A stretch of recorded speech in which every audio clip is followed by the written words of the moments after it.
আপনাদের দেখাবো বান্দাইখাড়ার সেই সুবিশাল ব্রিজ। আপনারা দেখতে পাচ্ছেন আমার চারিপাশে ক্যামেরার মাধ্যমে সে বান্দাইখাড়া ব্রিজে আজকে ব্রিজ দেখাতে নিয়ে যাচ্ছি। ভবানীগঞ্জ থেকে রওনা দিলাম, এখন রয়েছি পাহাড়পুরে।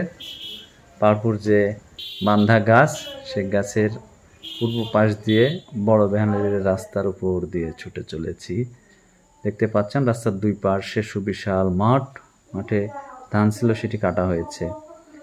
তো মোটরসাইকেল নিয়ে এভাবে বের হয়ে পড়ি, যখন একটু সময় পাই সে সময়টাকে কাজে লাগাই ঘোরার ক্ষেত্রে, ভ্রমণের ক্ষেত্রে। এখন রয়েছে বাঘাবাড়ি বাজারে। বাঘাবাড়ি বাজার বাগমারার শেষ সীমানা, সেই শেষ সীমানা ঘেঁষেই রয়েছে আত্রাইয়ের গজমতখালী ব্রিজ। এই ব্রিজ পার হলেই চলে যাব সেই বান্দাইখাড়া ব্রিজে। তো সে পর্যন্ত সঙ্গেই থাকুন।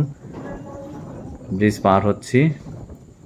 ব্রিজ পার হয়ে একটু সামনে যে আঁকাবাঁকা পথ, সেই পথ বেয়ে যেতে হবে আমাকে বান্দাইখাড়ার যে ঐতিহ্যবাহী ব্রিজ, সেই ব্রিজে চলে এসেছি। মূলত কথা বলতে বলতে বান্দাইখাড়া ব্রিজে দেখতে পাচ্ছেন অনেক বড় ব্রিজ, যে ব্রিজকে ঘিরে একটা বিনোদনের জগতে মানুষ পা রাখে।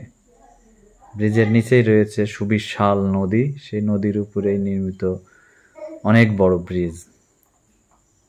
বন্যার মৌসুমে অনেক ভালো লাগে দেখতে।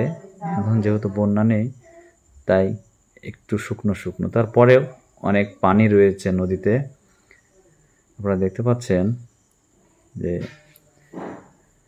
ব্রিজ ভালোবাসে না এরকম মানুষ নেই, কারণ ব্রিজ হচ্ছে সেতু, বন্ধন তৈরির একটা মাধ্যম। দুপাশকে একত্রিত করে এই ব্রিজ।